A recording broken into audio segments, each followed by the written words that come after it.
नमस्कार दोस्तों, online classes में आपका स्वागत है।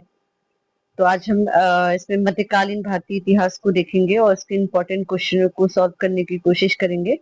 तो देखिए, भारत पर मुस्लिम आक्रमण।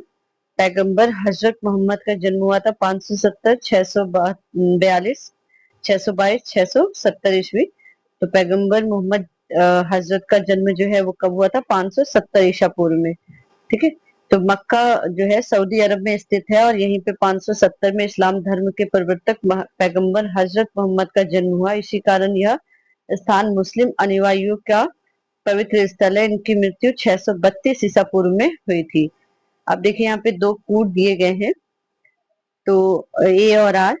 महमूद गजनी ने भारत पर 17 बार आक्रमण किए, ये ठीक है। और वह भारत का स्थायी मुस्लिम शासन की स्थापना करना चाहता था, ये रॉन्ग है। तो आर ए जो है वो सही है और आर क्या है? गलत कथन है। तो ऑप्शन नंबर सी आपका सही हो जाएगा। भारत पे सर्वप्रथम मुस्लिम आक्रमणकारी थे गजनी, गौर, अरब और उपयुक्त में से कोई नहीं, तो इसमें थे आपके अरब के। भारत में सर्वप्रथम अरबी मुसलमानों का आक्रमण 636 से 637 ईसा पूर्व में हुआ था। यह आक्रमण खलीफा उमर के समय बंबई के निकट ठाणे पर हुआ था, परंतु यह आक्रमण असफल रहा। भारत पर पहला सफल मुस्लिम आक्रमण 712 ईस्वी में मोहम्मद बिन कासिम द्वारा किया गया। कासिम के आक्रमण के समय सिंध का शासक दाहिर था। कासिम ने सिंध 712 ईस्वी तथा मुल्तान 713 ईस्वी को जीता। फारसी ग्रंथ चचनामा से अरबों द्वारा सिंध विजय की जानकारी मिलती है। मोहम्मद बिन कासिम द्वारा सिंध की विजय कब हुई थी? 712 ईस्वी में। भारत में प्रथम मुस्लिम आक्रमणकारी था कुतुबुद्दीन ऐबक, मोहम्मद बिन कासिम, महमूद गजनवी और मोहम्मद गौरी। तो था मोहम्मद बिन कासिम। निम्नलिखित में से कौन चंदेल शासक महमूद गजनवी से पराजित नहीं हुआ था? ढंग, विद्याधर, जयशक्ति, डंग। तो ये था आपका विद्याधर। मोहम्मद बिन कासिम था तुर्क, मंगोल, अरब, तुर्क अफगान। तो ये था आपका अरब। महमूद गजनवी का दरबारी इतिहासकार कौन था? हसन निजामी, उत्बी, फिरदौसी, चंद्रप्रदाई। तो ये था आपका उत्बी। इनमें से कौन गजनी राजवंश का संस्थापक था? अल्पतगिन, महमूद, सुबकतीन, इस्माइल। तो ये था आपका अल्पतगिन। शाहनामा के लेखक फरिश्ता किसके दरबार से संबंधित था? सुबकतीन, महमूद गजनवी। तो सबसे पहले तो शाहनामा का जो लेखक था वो कौन था? फिरदौसी था, फरिश्ता नहीं। ठीक है। मोहम्मद गौरी, अल्पतगिन, सुबुद्दीन और महमूद गजनवी। तो शाहनामा का जो लेखक था वो कौन था? फिरदौसी। ठीक है, फरिश्ता नहीं था। तो ये तो क्वेश्चन ही गलत हो गया। ठीक है। उसके बाद देखते हैं नेक्स्ट क्वेश्चन। पुराणों का अध्ययन करने वाले प्रथम मुसलमान था अबुल फजल, अबुल कादिर बदायूनी, दारा सिको, अलबरूनी। तो कौन था? अलबरूनी। युद्ध जिसने भारत में मुस्लिम शक्ति की स्थापना हुई? तराइन का द्वितीय युद्ध।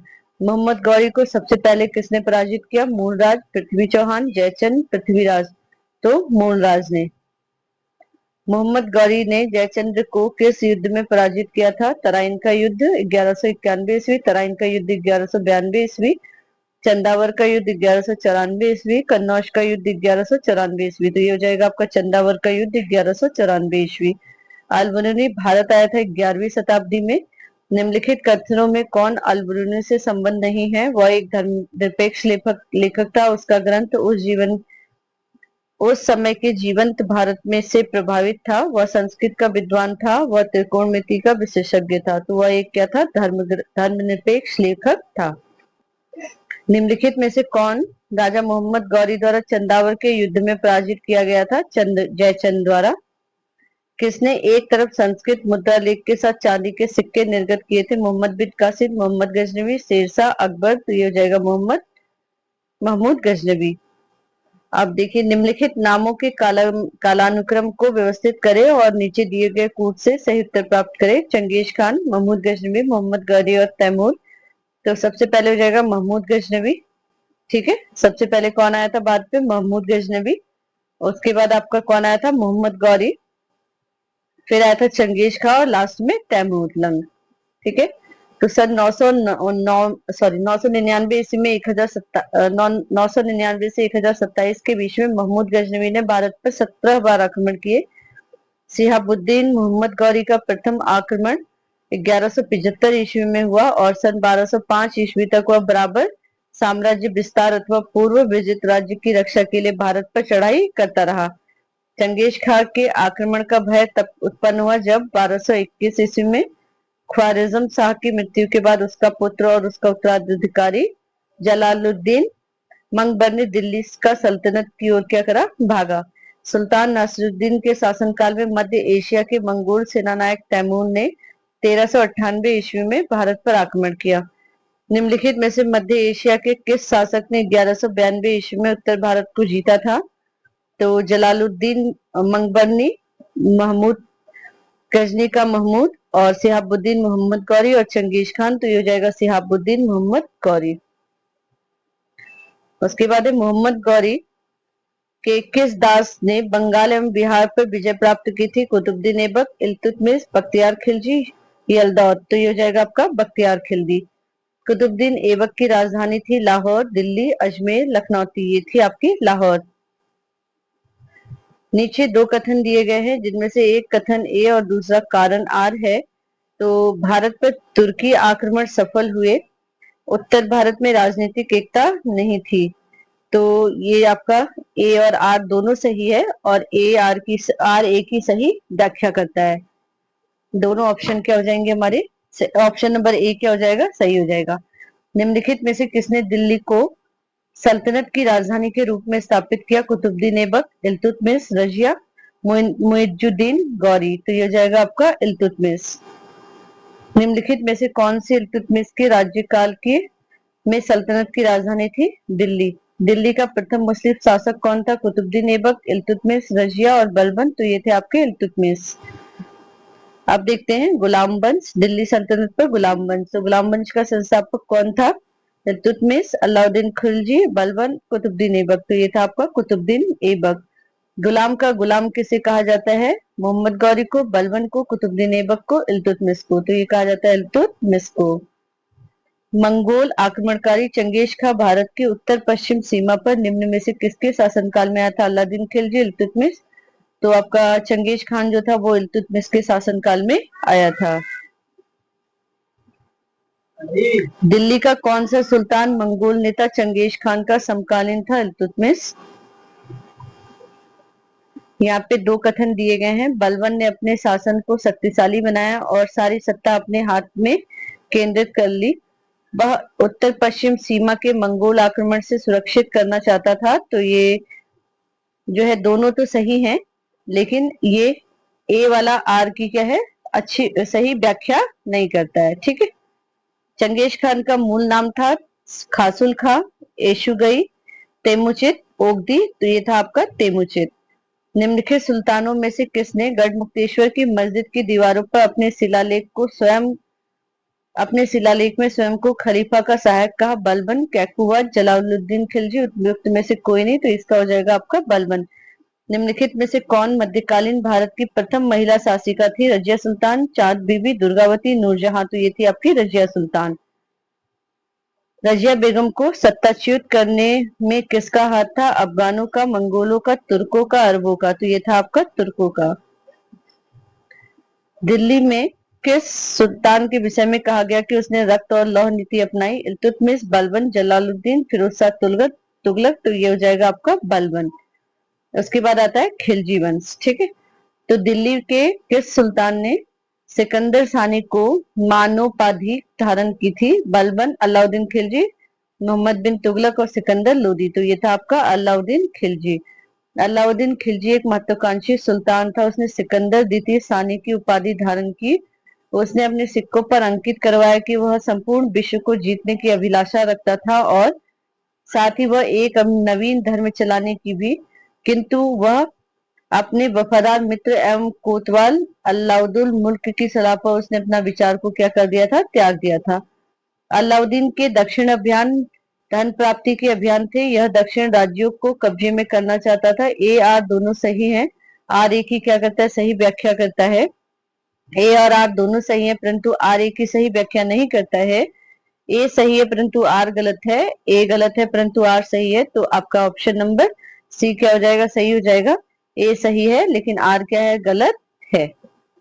वह दिल्ली में अपने राजभवन का निर्माण में अलाउद्दीन खिलजी निम्नलिखित विषयों को काल क्रमानुसार व्यवस्थित कीजिए। रणथंभौर गुजरात, वारंगल, चित्तौड़। ठीक है, तो सबसे पहले उसने चित्तौड़ का युद्ध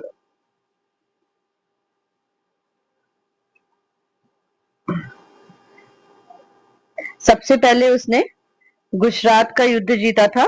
ठीक है, सबसे पहले कहाँ का? गुजरात का। फिर रणथंभौर का 1301 ईस्वी में, फिर चित्तौड़ का 1303 में, और लास्ट में वारंगल का 1310 ईस्वी में। तो इसका ऑप्शन नंबर डी क्या हो जाएगा? सही हो जाएगा। निम्न मुस्लिम बादशाहों में से किस एक ने मूल्य बाजार नियंत्रण पद्धति को पहली बार लागू किया था? तो अलाउद्दीन खिलजी ने। बाजार कीमतों को नियंत्रित करने के अलाउद्दीन खिलजी के प्रयासों ने कृषि को उन्नत किया, सिर्फ सामंतों दरबारियों को फायदा पहुंचाया, बहुत सफलता प्राप्त की, शासक को जनमानस से दूर किया। तो ये क्या करा? बहुत सफलता प्राप्त की। निम्नलिखित कथनों पर विचार कीजिए, अलाउद्दीन खिलजी से संबंधित है। उसने कृषि जमीनों की पैमाइश के बाद जमीन की मालगुजारी वसूल की। उसने लगान व्यवस्था को अपनी पूरी सल्तनत में लागू किया। उसने प्रांतों के गवर्नरों के अधिकारों को समाप्त कर दिया। तो ऑप्शन नंबर 1 तो सही है। उसने कृषि जमीनों की पैमाइश के बाद जमीन की मालगुजारी क्या करी? वसूल करी। और ऑप्शन नंबर 2 क्या है? गलत है। उसने प्रांतों के गवर्नरों के अधिकार को समाप्त कर दिया। ऑप्शन नंबर 3 भी सही है। तो ऑप्शन नंबर सी क्या हो जाएगा? सही हो जाएगा। निम्नलिखित में से किस मध्यकालीन शासक ने सार्वजनिक वितरण प्रणाली प्रारंभ की थी? अलाउद्दीन खिलजी ने, बलबन ने, फिरोज शाह तुगलक ने, मोहम्मद बिन तुगलक ने। तो ये हो जाएगा अलाउद्दीन खिलजी ने।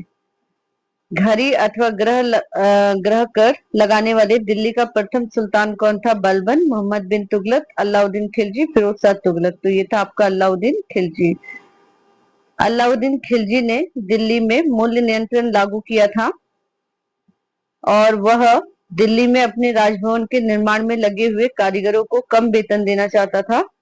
तो ए तो सही है, लेकिन सी क्या है? आर जो है कारण क्या है? गलत है। ठीक है, उसके बाद आता है 1306 ईस्वी के बाद अलाउद्दीन खिलजी के समय दिल्ली के सुल्तान तथा मंगोल के बीच की सीमा क्या थी? तो ब्यास, रावी, सिंधु और सतलज। तो ये हो जाएगा आपका रावी। कृषि को समुन्नत करने के लिए नहर खुदवाने के संदर्भ में 13वीं शताब्दी का निम्नलिखित में से पहला शासक होने का श्रेय किसे दिया जाता है? बलबन, इल्तुतमिश, गयासुद्दीन तुगलक, रजिया बेगम। तो ये हो जाएगा आपका गयासुद्दीन तुगलक। निम्नलिखित में से किस सुल्तान ने साम्राज्य की सीमाओं की सुरक्षा हेतु एक विशेष सेना को नियुक्त किया था? इल्तुतमिश, नासिरुद्दीन मोहम्मद, बलबन और अलाउद्दीन खिलजी। तो ये हो जाएगा अलाउद्दीन खिलजी। किस वंश के सुल्तानों ने सबसे अधिक समय तक देश में राज्य किया था? खिलजी वंश, लोधी वंश, दास वंश, तुगलक वंश। तो ये हो जाएगा आपका तुगलक वंश। दिल्ली सल्तनत के किस शासक ने अपने आप को खलीफा घोषित कर दिया था? बलबन, अलाउद्दीन खिलजी, मुबारक खिलजी, मोहम्मद बिन तुगलक। तो ये हो जाएगा आपका मुबारक खिलजी। दिल्ली सल्तनत का सर्वाधिक विद्वान शासक जो खगोल शास्त्र, गणित एवं आयुर्विज्ञान सहित अनेक विधाओं में माहिर था? इल्तुतमिश, अलाउद्दीन खिलजी, मोहम्मद बिन तुगलक, सिकंदर लोधी। तो ये हो जाएगा आपका मोहम्मद बिन तुगलक। तुगलक वंश अलाउद्दीन खिलजी के निम्न सेनाध्यक्षों में कौन सा तुगलक वंश का प्रथम सुल्तान बना? गाजी मलिक, मलिक काफूर, जफर खान, उबेद खान। तो हो जाएगा आपका गाजी मलिक। यहाँ से तुगलक वंश स्टार्ट हो गया। ठीक है, मोहम्मद बिन तुगलक अपनी राजधानी दिल्ली से ले गया था दौलताबाद, कालिंजर, कन्नौज, लाहौर। तो ये ले गया था आपका दौलताबाद। भारत में सर्वप्रथम सांकेतिक मुद्रा का प्रचलन किया था अकबर ने, अलाउद्दीन खिलजी ने, बहलोल लोदी ने, मोहम्मद बिन तुगलक ने। तो मोहम्मद बिन तुगलक ने। मोहम्मद बिन तुगलक का शासनकाल क्रांतिकारी योजनाओं के लिए जाना जाता है, जिनमें उसने प्रमुख योजना मुद्रा से संबंधित थी।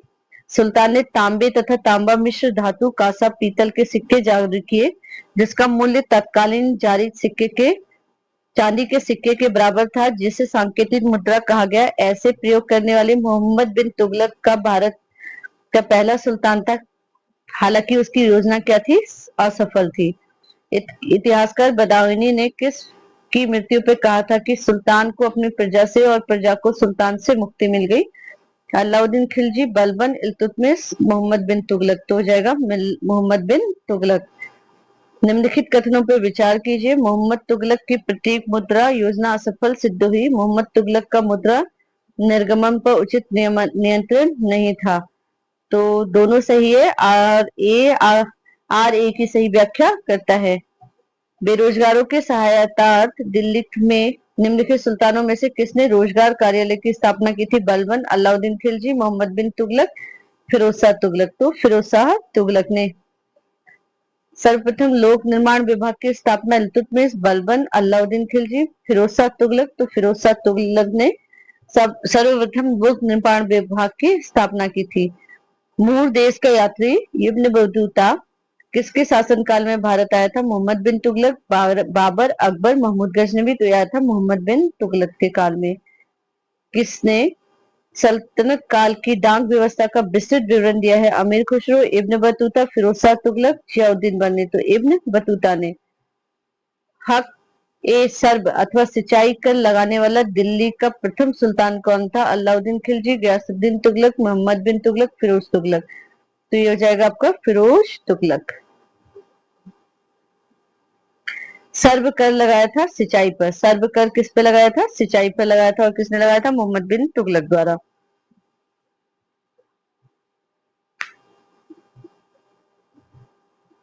सॉरी, फिरोज तुगलक द्वारा। ठीक है। सर्व कर किसके द्वारा लगाया गया था? सिंचाई कर था। और किसके द्वारा लगाया गया था? फिरोज शाह तुगलक द्वारा। दिल्ली के किस सुल्तान ने ब्राह्मणों पर भी जजिया लगाया था? बलबन ने, फिरोज तुगलक ने, अलाउद्दीन खिलजी ने, मोहम्मद बिन तुगलक ने, फिरोज शाह तुगलक ने। टोपरा तथा मेरठ से 2 अशोक स्तंभ लेख दिल्ली कौन लेके आया था? अलाउद्दीन खिलजी, फिरोज शाह तुगलक, मोहम्मद गौरी, सिकंदर लोदी। तो ये था फिरोज शाह तुगलक। दिल्ली के किस सुल्तान ने इस उद्देश्य से अनुवाद विभाग की स्थापना की कि उसे दोनों संप्रदाय के लोगों में एक दूसरे के विचारों की समझ को बेहतर हो सकेगा? अलाउद्दीन खिलजी, फिरोज तुगलक, इल्तुतमिश, सिकंदर लोदी। तो फिरोज शाह तुगलक ने। राज्य के खर्च पर हज व्यवस्था करने वाला पहला भारतीय शासक कौन था? अलाउद्दीन खिलजी, फिरोज तुगलक, अकबर और औरंगजेब। तो फिरोज शाह तुगलक। फिरोज शाह तुगलक द्वारा स्थापित दार उल सफा क्या है? एक खैराती अस्पताल। एक खैराती अस्पताल। तैमूरलंग ने किसके शासनकाल में भारत पर आक्रमण किया था? अलाउद्दीन खिलजी, बहलोल लोदी, फिरोज शाह तुगलक और मोहम्मद बिन तुगलक। तो तैमूर जो तुगलक शासक नासुद्दीन मोहम्मद के काल में हुआ था। ठीक है। भारत का तैमूर का भारत पर आक्रमण जो है वो नासुद्दीन मोहम्मद महमूद के काल में हुआ था। भारत पर आक्रमण करने के उद्देश्य से तैमूर ने स्वयं स्पष्ट किया था कि उनमें से एक था काफिरों से युद्ध और उनका विनाश तथा दूसरा था क्या? धन प्राप्ति। अब आता है लोदी वंश। निम्नलिखित सल्तनत शासकों में कौन अफगान के मूल थे? खिलजी, तुगलक, सैयद, लोदी। तो लोदी। निम्नलिखित में से किसने आगरा नगर की स्थापना की थी? बलबन ने, बहलोल लोदी ने, सिकंदर लोदी ने, फिरोज तुगलक ने। तो ये हो जाएगा आपका सिकंदर लोदी ने। निम्नलिखित में से किसने गुलरुखी उपनाम से अपनी कविताओं की रचना की थी? सिकंदर लोदी ने। निम्नलिखित सुल्तानों में कौन अन्न के ऊपर कर समाप्त करने के लिए जाना जाता है? अलाउद्दीन खिलजी, गयासुद्दीन तुगलक, फिरोज तुगलक, सिकंदर लोदी। तो ये हो जाएगा आपका सिकंदर लोदी। निम्नलिखित वंशों में किस क्रम में दिल्ली पर शासन किया था? नीचे कूट से सही उत्तर चुनिए। खिलजी, लोदी, सैयद, गुलाम। तो ये हो जाएगा सबसे पहले गुलाम, फिर खिलजी वंश, फिर हो जाएगा सैयद वंश, फिर लास्ट में लोदी वंश। तो ऑप्शन नंबर डी क्या हो जाएगा सही? विजयनगर साम्राज्य। ठीक है। तो विजयनगर से संबंधित इंपॉर्टेंट क्वेश्चंस को देखेंगे। अपनी मधुरा विजय कीर्ति में अपने पति के विजय अभियानों का वर्णन करने वाली कवित्री थी भारती, गंगा देवी, वरदंबिका और विजिका। तो ये थी गंगा देवी। कृष्णदेव राय के दरबार में अष्ट दिग्गज कौन थे? 8 महामंत्री, 8 तेलुगु कवि, 8 महान सेनापति, 8 परामर्शदाता। तो 8 तेलुगु कवि। निम्नलिखित में से कौन महाभारत के तेलुगु अनुवादों के लिए विख्यात है? कंबन, कुंटन, नयनन, टिक्कन। तो ये हो जाएगा आपका उन्नयनन और टिक्कन। तो ऑप्शन नंबर सी आपका क्या हो जाएगा? सही हो जाएगा। वैदिक ग्रंथों के भाष्यकार सायण को आश्रय प्राप्त था परमार राजाओं का, सातवाहन राजाओं का, विजयनगर राजाओं का या फिर वाकाटक राजाओं का? तो विजयनगर राजाओं का। निम्नलिखित में से किसके राज्यारोहण को अब 500 वर्ष गुजर गए? हरिहर प्रथम, कृष्णदेव राय प्रथम, कुलोत्तुंग प्रथम, राजराय प्रथम। तो कृष्णदेव राय प्रथम। प्रसिद्ध विजयनगर के शासक कृष्णदेव राय के अधीन किस साहित्य का स्वर्णकाल था? स्वर्ण युग था तेलुगु। कृष्णदेव राय ने किस नगर की स्थापना की थी? नागलपुर की। अब्दुल रजाक विजयनगर आया था देवराय प्रथम के राज्यकाल में, देवराय द्वितीय के राज्यकाल में। तो यह आया था देवराय द्वितीय के राज्यकाल में। उसके बाद देखिए, तालीकोटा का युद्ध लड़ा गया था अकबर और मालवा के सुल्तान के बीच, विजयनगर और बहमनी राज्य के बीच, विजयनगर और बीजापुर, अहमदनगर और गोलकुंडा की संयुक्त सेनाओं के बीच, शेरशाह और हुमायूं के बीच। तो ये हो जाएगा विजयनगर और बीजापुर, अहमदनगर और गोलकुंडा की संयुक्त सेनाओं के बीच। तो 1565 ईस्वी में तालीकोटा में प्रसिद्ध युद्ध में बीजापुर, अहमदनगर, गोलकुंडा और बीदर की संयुक्त सेनाओं ने विजयनगर को क्या किया था? पराजित किया। और इस संयुक्त सेना में केवल बरार शामिल नहीं था। फरिश्ता के अनुसार यह युद्ध तालीकोट में लड़ा गया था, किंतु युद्ध का वास्तविक क्षेत्र राक्षसी और तगड़ी नामक 2 ग्रामों के बीच स्थित था। तालीकोटा के युद्ध के समय विजयनगर का शासक सदाशिव राय 1542 से 1570 ईस्वी था, किंतु वास्तविक शक्ति उसके महामंत्री रामराय के हाथों में थी। रामराय एक योग्य शासक था। उसने बहमनी राज्य के मुस्लिम शासकों के मध्य फूट डालने का प्रयास किया, किंतु क्या हुआ? सफल नहीं हुआ। तालीकोटा के इसी युद्ध में हुसैन निजाम शाह ने अपने हाथ से रामराय का क्या कर दिया था? वध कर दिया था। तालीकोटा का युद्ध हुआ था 1565 ईस्वी में। निम्नलिखित में से किस स्थान के खंडर विजयनगर की प्राचीन राजधानी के प्रतिनिधित्व करते हैं? अहमदनगर, बीजापुर, गोलकुंडा और हम्पी। तो ये हो जाएगा आपका हम्पी। हम्पी के खंडर वर्तमान उत्तरी कर्नाटक में स्थित है। विजयनगर साम्राज्य की प्राचीन राजधानी का क्या करते हैं? ये प्रतिनिधित्व करते हैं। विजयनगर काल में बना विरूपाक्ष मंदिर यहीं पर अवस्थित है। हम्पी यूनेस्को की विश्व विरासत स्थलों की सूची में क्या है? शामिल है। ठीक है, तो नेक्स्ट वीडियो में हम दिल्ली सल्तनत और सल्तनत के इंपॉर्टेंट क्वेश्चंस को देखेंगे और उसके प्रशासन व्यवस्था को। तो आज के लिए इतना ही। चैनल को ज्यादा से ज्यादा लाइक करिए, शेयर करिए एंड सब्सक्राइब करिए। धन्यवाद।